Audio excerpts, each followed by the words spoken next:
Assalamualaikum warahmatullahi wabarakatuh. Pada kesempatan kali ini, kami akan membahas tentang akuntansi syariah pada akad salam. Sebelumnya, perkenalkan kami dari kelompok 2 yang beranggotakan Amir Haq Sultan Mulia, Franky S. Sihombing, Silva Anggrita Juliana, Slamet Mulyadin, Sri Winda Windiarti, Vera Paramita, Yunita Aprilia, dan yang terakhir ada Yunita Eka Kurniawati. Ada beberapa hal yang akan kita bahas pada video pembelajaran kali ini. Yang pertama, kita akan membahas tentang definisi akad salam, 2. Jenis-jenis kontrak salam, 3. Landasan fikih dan fatwa, 4. Rukun transaksi salam, 5. Rukun transaksi salam paralel, 6. Pengawasan syariah transaksi salam dan salam paralel, 7. SAK transaksi salam, 8. Pengakuan dan pengukuran transaksi salam, 9. Penyajian transaksi salam, 10. Pengungkapan transaksi salam, 11. Pedoman pencatatan dan pelaporan akuntansi transaksi salam, dan yang terakhir, ilustrasi akuntansi akad salam. Definisi akad salam. Salam berasal dari kata as-salaf yang artinya pendahuluan, karena pemesan barang menyerahkan uangnya di muka. Para ahli fikih menamainya al-mahawij atau barang-barang mendesak, karena ia sejenis jual beli yang dilakukan mendesak walaupun barang yang diperjualbelikan tidak ada di tempat. Mendesak dilihat dari sisi pembeli karena ia sangat membutuhkan barang tersebut di kemudian hari, sementara dari sisi penjual ia sangat membutuhkan uang tersebut. Salam merupakan transaksi jual beli di mana barang yang diperjualbelikan belum ada ketika transaksi dilakukan. Pembeli melakukan pembayaran di muka, sedangkan penyerahan barang baru dilakukan di kemudian hari. Tujuan dari penyerahan modal usaha salam adalah sebagai modal kerja, sehingga dapat digunakan oleh penjual untuk menghasilkan barang atau produksi agar dapat memenuhi pesanan. KSAK 103 mendefinisikan salam sebagai akad jual beli barang pesanan atau muslam fih dengan pengiriman barang di kemudian hari oleh penjual muslam ilaihi, dan pelunasannya dilakukan oleh pembeli pada saat akad disepakati sesuai dengan syarat-syarat tertentu. Jenis kontrak salam. Terdapat 2 jenis akad salam, yaitu akad salam dan akad salam paralel. Pertama, akad salam. Setelah pembeli dan penjual setuju untuk membeli dan menjual pesanan barang dengan kondisi yang telah ditetapkan sebelumnya dengan menggunakan kontrak salam, maka pembeli mentransfer jumlah uang tunai penuh dari harga jual yang telah disepakati. Setelah barang pesanan diproses dan selesai, maka penjual mengirimkan barang ke pembeli di mana lokasi pengiriman sesuai dengan perjanjian di awal. Yang kedua, akad salam paralel. Artinya, melaksanakan 2 transaksi salam, yaitu antara pemesanan pembeli dan penjual serta antara penjual dengan pemasok atau supplier atau pihak ketiga lainnya. Hal ini terjadi ketika penjual tidak memiliki barang pesanan dan memesan kepada pihak lain untuk menyediakan barang pesanan tersebut. Jenis kontrak salam. Di sini terdapat skema salam, dan saya akan mencoba mengilustrasikannya sebagai berikut. Yang pertama, pembeli dan penjual menyepakati akad salam. Jika sudah terjadi kesepakatan, kemudian pembeli membayar kepada penjual, dan penjual menyerahkan barangnya kepada pembeli. Berikut skema salam paralel. Berdasarkan gambar mekanisme transaksi salam dalam perbankan syariah adalah sebagai berikut.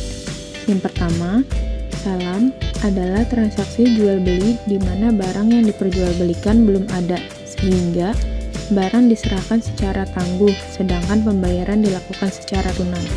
Yang kedua, saat barang diserahkan kepada bank oleh produsen, maka bank akan menjualnya kepada nasabah secara tunai ataupun secara cicilan.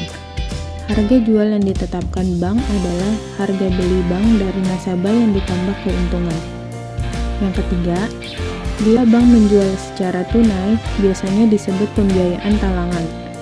Bila bank menjual secara cicilan, maka bank dan nasabah harus menyepakati harga jual dan jangka waktu pembayaran. Yang keempat, harga jual dicantumkan dalam akad jual beli dan jika telah disepakati, tidak dapat berubah selama berlakunya akad. Manfaat transaksi salam. Manfaat transaksi salam bisa dirasakan bagi pembeli maupun penjual. Bagi pembeli, adanya jaminan memperoleh barang dalam jumlah dan kualitas tertentu pada saat ia membutuhkan dengan harga yang disepakati di awal. Bagi penjual, diperolehnya dana untuk melakukan aktivitas produksi dan memenuhi sebagian kebutuhan hidupnya. Adapun ketentuan umum dalam transaksi salam, yaitu 1. Pembelian hasil produksi harus diketahui spesifikasinya secara jelas seperti jenis, macam, mutu, dan jumlahnya. Yang kedua, hasil produksi yang diterima cacat atau tidak sesuai dengan akad, maka produsen harus bertanggung jawab dengan cara mengembalikan dana yang diterimanya atau mengganti barang yang sesuai dengan pesanan. Yang ketiga, mengingat bank tidak menjadikan barang yang dibeli atau dipesannya sebagai persediaan, maka dimungkinkan bagi bank untuk melakukan akad salam kepada pihak ketiga atau pembeli kedua, seperti bulog, pesanan pasar induk, dan rekanan. Landasan fikih dan fatwa. Menurut Al-Quran, hai orang-orang yang beriman, apabila kamu bermuamalah tidak secara tunai untuk waktu yang ditentukan, hendaknya kamu menuliskannya dengan benar. Quran Surat Al-Baqarah ayat 282. Menurut hadis, 3 hal yang di dalamnya terdapat keberkahan yaitu jual beli secara tangguh muqorodah atau mudharabah dan mencampur gandum dengan tepung untuk keperluan rumah bukan untuk dijual. Hadis riwayat Ibnu Majah. Menurut fatwa DSN atau Dewan Syariah Nasional yang berisi tentang transaksi salam, fatwa ini terdiri di nomor 5/DSN/MUI/4 tahun 2000 tentang jual beli salam dengan ketentuan sebagai berikut. 1. Ketentuan tentang pembayaran. 2. Ketentuan tentang barang. 3. Ketentuan tentang salam paralel. Yang keempat, penyerahan sebelum atau pada waktunya. Yang kelima, pembantalan kontrak. Rukun transaksi salam terdiri dari 3, yaitu transaktor, objek salam, ijab, dan qabul. Syarat dari transaktor yang pertama, transaktor terdiri atas pembeli atau muslam. Dalam hal ini nasabah dan penjual atau muslam ilaih, dalam hal ini bank syariah. Yang kedua, kedua transaktor disyaratkan memiliki kompetensi berupa akil balik dan kemampuan memilih yang optimal. Yang ketiga, mengharuskan agar penjual penyerahan barang tepat pada waktunya dengan kualitas dan jumlah yang telah disepakati. Yang keempat, penjual diperbolehkan menyerahkan barang lebih cepat dari waktu yang disepakati dengan syarat kualitas dan jumlah barang sesuai dengan kesepakatan dan ia tidak boleh menuntut tambahan harga. Syarat dari objek salam. Yang pertama, harus jelas ciri-cirinya dan dapat diakui sebagai utang. Yang kedua, harus dapat dijelaskan spesifikasinya. Yang ketiga, penyerahannya dilakukan kemudian. Yang keempat, Waktu dan tempat penyerahan barang dan barang harus ditetapkan berdasarkan kesepakatan. Yang kelima, pembeli tidak boleh menjual barang sebelum menerimanya. Yang keenam, tidak boleh menukar barang kecuali dengan barang sejenis sesuai kesepakatan. Syarat dari ijab dan qabul. Ijab dan qabul yang menunjukkan pernyataan kehendak jual beli secara salam, baik berupa ucapan atau perbuatan. Rukun transaksi salam paralel. Berdasarkan Fatwa DSN nomor 5 tahun 2000, disebutkan bahwa akad salam kedua atau antara bank sebagai pembeli dengan petani sebagai penjual harus dilakukan terpisah dari akad pertama. Adapun akad kedua baru dilakukan setelah akad pertama sah. Rukun-rukun yang terdapat pada akad salam pertama juga berlaku pada akad salam kedua. Pengawasan syariah transaksi salam dan salam paralel. 1. Memastikan barang yang diperjualbelikan tidak diharamkan oleh syariah Islam. Yang kedua, memastikan bahwa pembayaran atas barang salam kepada pemasok telah dilakukan di awal kontrak secara tunai sebesar akad salam. Yang ketiga, meneliti bahwa akad salam telah sesuai dengan Fatwa DSN MUI tentang salam dan peraturan Bank Indonesia yang berlaku. Yang keempat, meneliti kejelasan akad salam yang dilakukan dalam format salam paralel atau akad salam biasa. Yang kelima, meneliti bahwa keuntungan bank syariah di atas praktik salam paralel diperoleh dari selisih antara harga beli dari pemasok dengan harga jual kepada nasabah atau pembeli akhir. Akad transaksi salam. PSAK yang pertama kali mengatur tentang akuntansi salam adalah PSAK 59 paragraf 69 sampai dengan 80 tentang pengakuan dan pengukuran salam dan salam paralel, kemudian disempurnakan oleh PSAK 103. Standar tersebut berisikan tentang pengakuan dan pengukuran, baik sebagai pembeli maupun sebagai penjual. Karakteristik transaksi salam dalam PSAK 103. Yang pertama, LKS dapat bertindak sebagai pembeli dan atau penjual. Yang kedua, salam paralel dapat dilakukan dengan syarat. Yang pertama, akad antara LKS atau pembeli dan produsen atau penjual terpisah dari akad antara LKS atau penjual dan pembeli akhir. Yang kedua, kedua akad tidak saling bergantung atau ta'aluk. Yang ketiga, spesifikasi dan harga barang pesanan disepakati oleh pembeli dan penjual di awal akad. Yang keempat, barang pesanan harus diketahui karakteristiknya secara umum yang meliputi jenis, spesifikasi teknis, kualitas, dan kuantitas. Yang kelima, alat pembayaran harus diketahui jumlah dan bentuknya, baik berupa kas, barang, atau manfaat.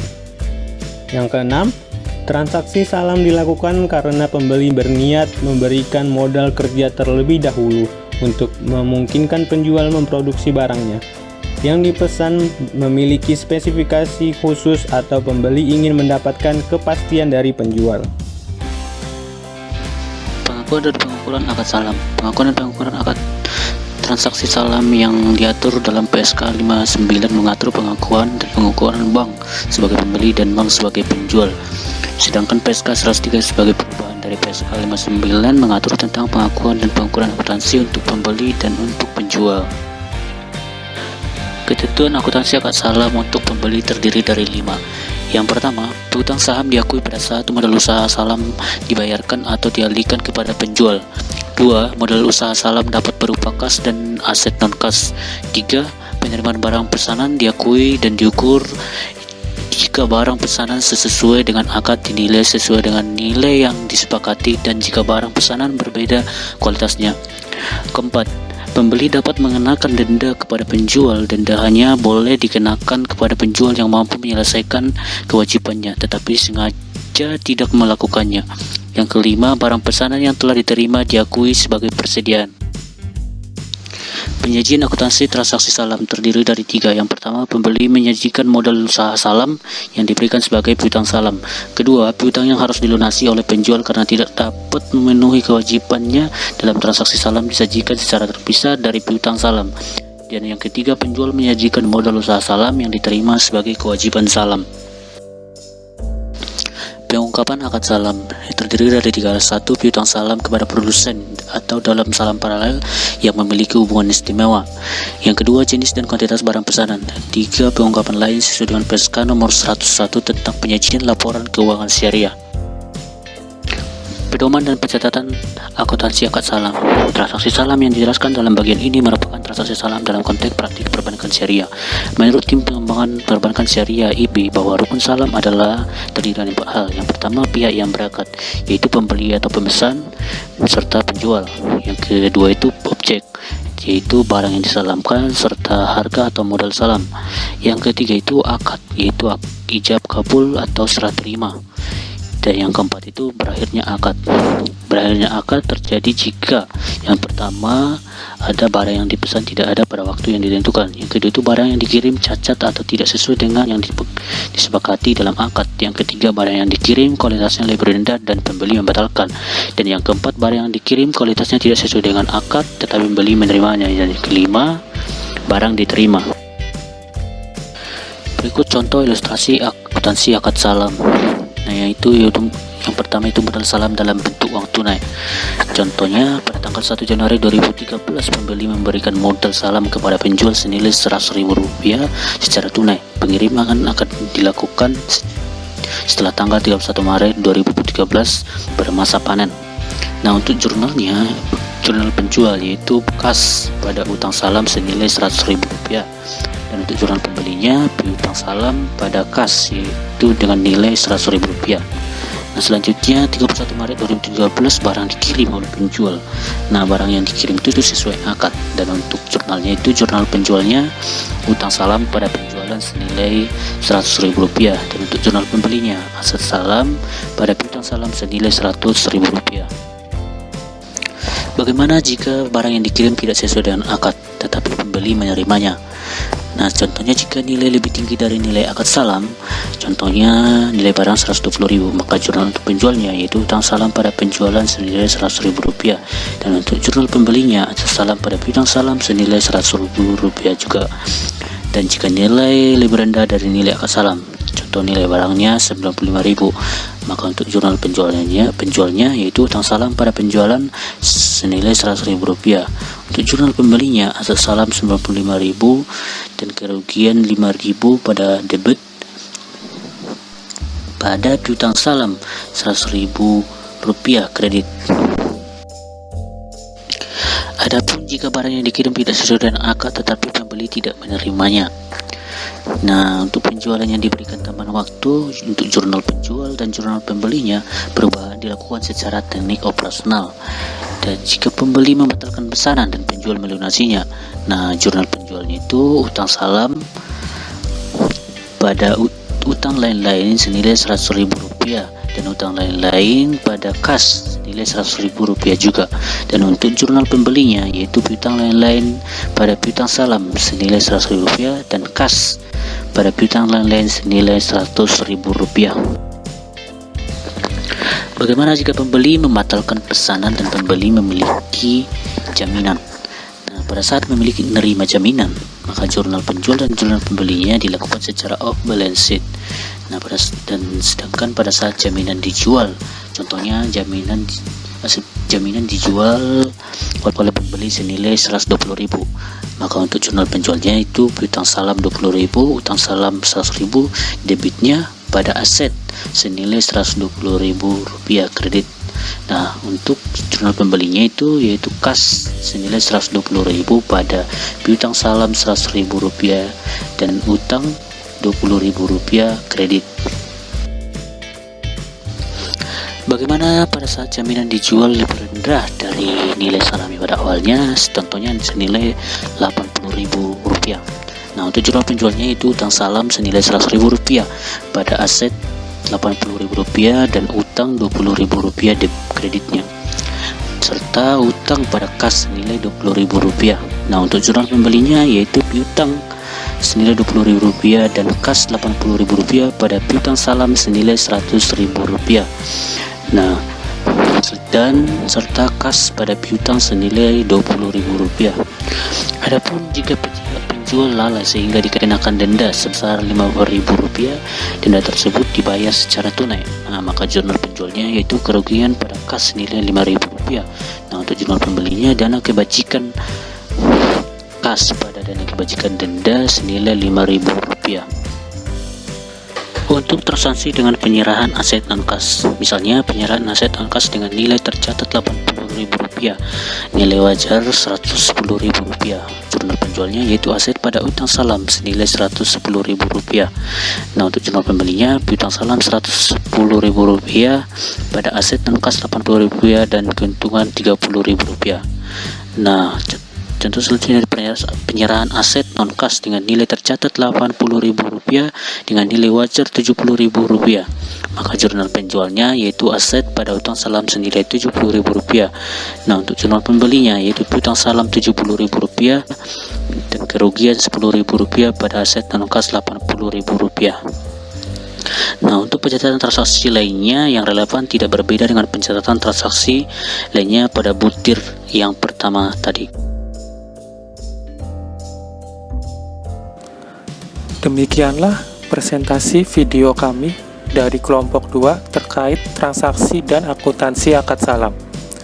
Kami mohon maaf atas segala keterbatasan dan kekurangan yang mungkin masih banyak dilakukan dalam penyusunan dan presentasi akuntansi akad salam pada hari ini. Semoga apa yang kami sampaikan dapat bermanfaat bagi kita semua. Sekian dan terima kasih. Wassalamualaikum warahmatullahi wabarakatuh.